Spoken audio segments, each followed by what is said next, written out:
Nəzəriniz izdivaca görə nə mənədir? Mənim nəzərimə bu məmləkətdə sən haydan pul tapıb eləyəcəksən? İş yox.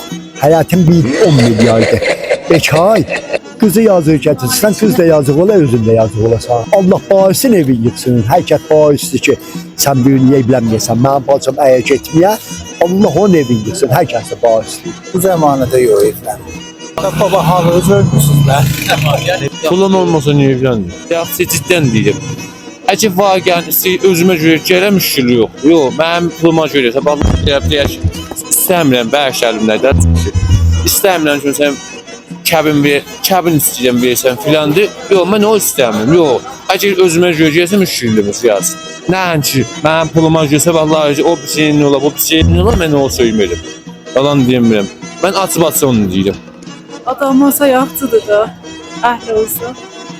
Əhli olsun. Təşəkkür.